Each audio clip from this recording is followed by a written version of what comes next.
lagyan ng gulay. Sarap kaya po pagka lagyan ng gulay. Ayan po. Tapos paano po linisin ito? Yung sinabi ko sa asawa ko, iprito ko, kaso nga lang parang mas masarap na sabaw ito. Ayan.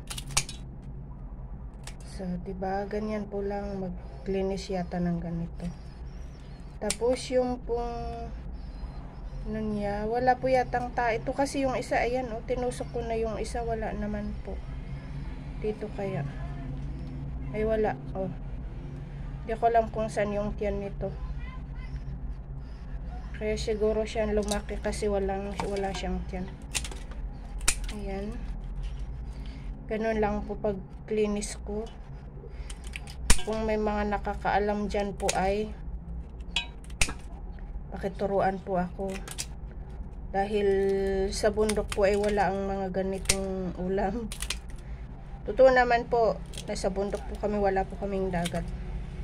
Kailangan pupunta kami sa mga La Union, ganun, saka po magkaroon kami ng dagat. Pero yung mga ganito, nag-uulam kami, pero yung mga luto na po. Tsaka pagka bibili po yung mga tsuhin ko sa Baguio, mga kasambahay po nila ang naglilinis, hindi po kami. Ayan. Nagkasambahay din po ako, kaso nga lang hindi ako alam kung hindi pa ako nakapaglinis ng ganito dahil pinapalinis na po sa nila binibili ng mga amo ko. Yung mga amo ko naman, matagal na po akong OFW, kaso yung mga inamo ko sa mga ibang bansa, hindi po sila nag-aulam ng mga ganito dahil bawal po sa kanila. Gaya ng mga Hudyo, Israelis, bawal po ulamin nila yung mga ganito. Hindi po sa hindi halal po sa kanila to.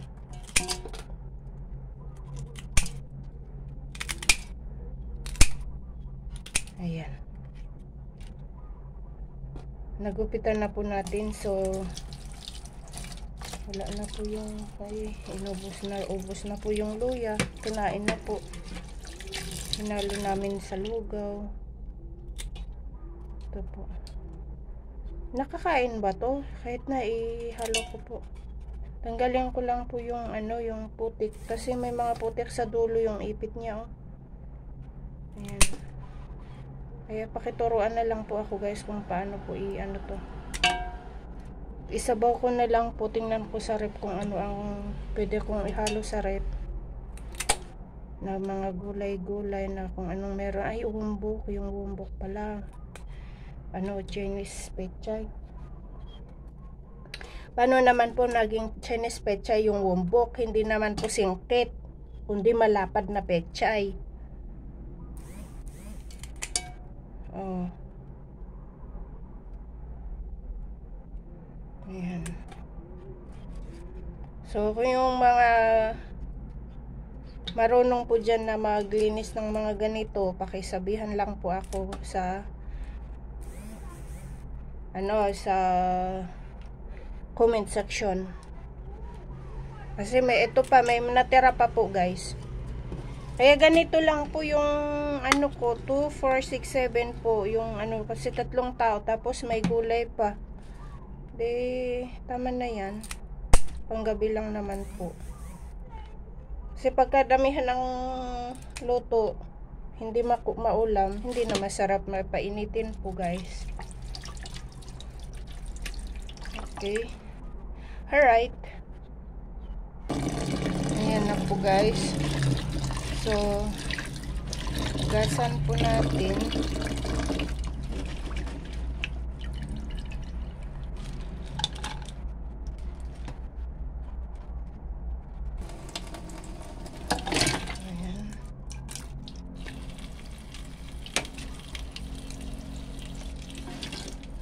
Dahan-dahan po yung ating tubig dahil may tinanggalan na po ako yung shell niya, yung ganito. Baka naman yung mga ulo. Ayan, oh.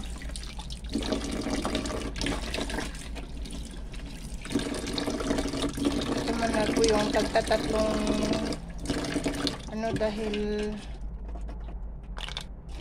tagtatlong piraso. Minsan dalawa lang po inuulam namin. Hindi natin, more than 40 years old na po tayo, guys.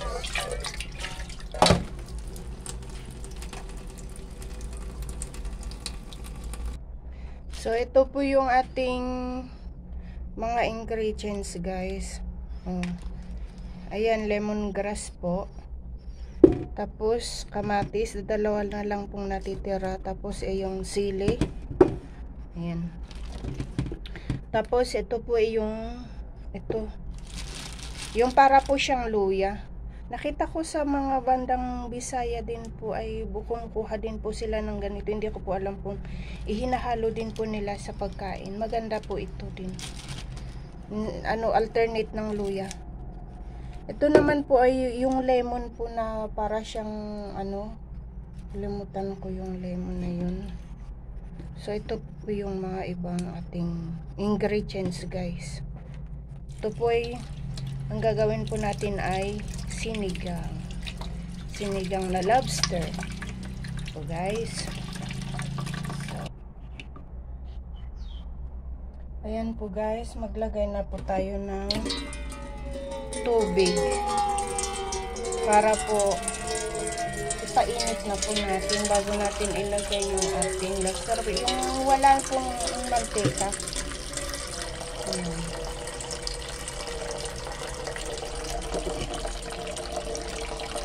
So, ayan po. Buksan natin yung ating kalan.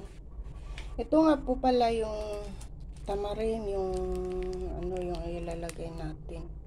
Yan, bigay po yan ng tsahin ng anak ko, ng asawa ko. Ayan. Yan po ang, kukuha po tayo dyan, yan po ang ilalagay natin na panigang. Alam niyo po guys, linalagyan ko po ng asin yung pinanghugasan ko po ng mga Chinese pechay, repolyo, kahit ano, basta yung mga yung mga gulay. Kasi sabi nila mas maganda daw yun pang ng mga uod, lalong o kaya yung bomba na bombahan. Ayan. Tapos siya yan. Kaya 2 beses ko po siyang hinuhugasan, 3 beses. Ayan, ganyan po guys. Yung asin, yung sabon, ayaw ko yung gumagamit ako ng sabon sa pagkain na mga ganito. Parang hindi po siya nahugasan eh. Ayan. So, babad natin ng mga 10 to 15 minutes bago po natin hanguin dyan. So, ayan po, kumulo na po yung ating soup. So, lagyan na po natin, ilagay na po natin yung mga ingredients natin guys. Ito. Ayan. So, sabay-sabay na po, patip na po yung yung ito. Yung tawag dito, tamarin, yung sampalok po. Tapos po yung sili, pipit-pitin po natin yan. Hindi po basta-basta ilalagay doon sa pagkain. Kailangan pong pitpitin para bayuin, para lumabas yung lasa ng sili. So, ayan na po guys. Lagyan po natin ng ng asin. Of course, yung pampalasa natin na sinasabing Ajinomoto betsin. Ayan. So, sayang po muna tayo guys.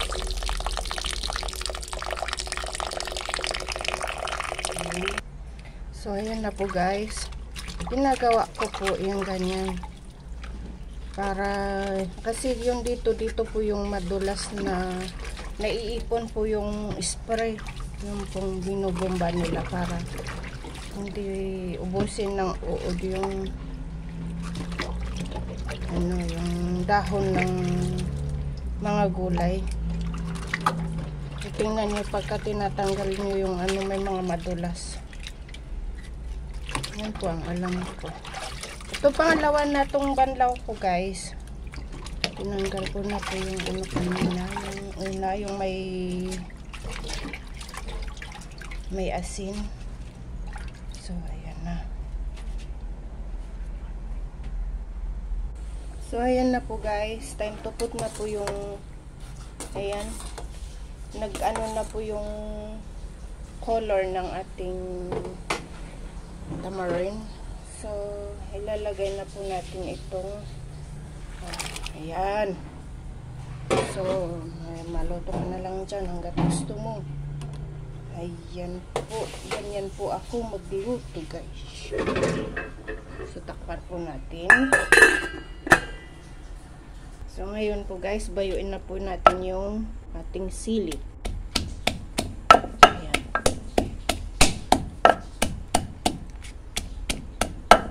Diba? Ganun lang po guys.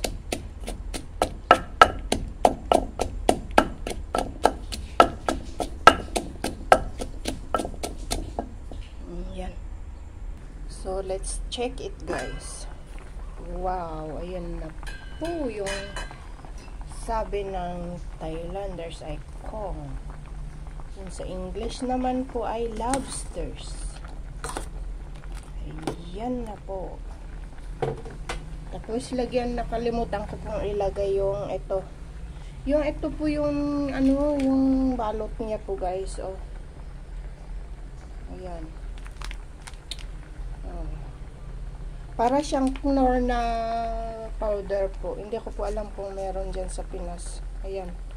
Tansya-tansya lang po guys. Ayan. Diba masarap daw yung mga tansya-tansya. Oh, diba? Okay guys. Maya-maya po muli. Guys, habang patapos ako ng patapos sa pagluluto. Ayan, kumulo na din. Tapos sa labas naman po ay yan na si ulan. O yan. Kumikindat-kindat ang langit. Ayan. Ayan po ang tamangan ko dito pag ako ay binuboring. Di po ba? Sabay singot ng masarap na hangin galing sa labas. Ayan. Yan po ang tamangan ng inyong lola dito. Ayan po, hindi na po kinatiyan mga yan dahil tumutubo kaagad kasi palaging umuulan. Ngayon nakat ko na po yung mga pechay. Silalagyan na po natin doon sa kaldero. So, ayan na po, ilagay na po natin yung ating wombok. Ayan po guys. So, ayan po. Ihalo po natin para maluto yung ating gulay. Si gulay. Ayan, ganyan lang po guys ang ating luto. Okay, maraming salamat po sa panonood. Bye bye po.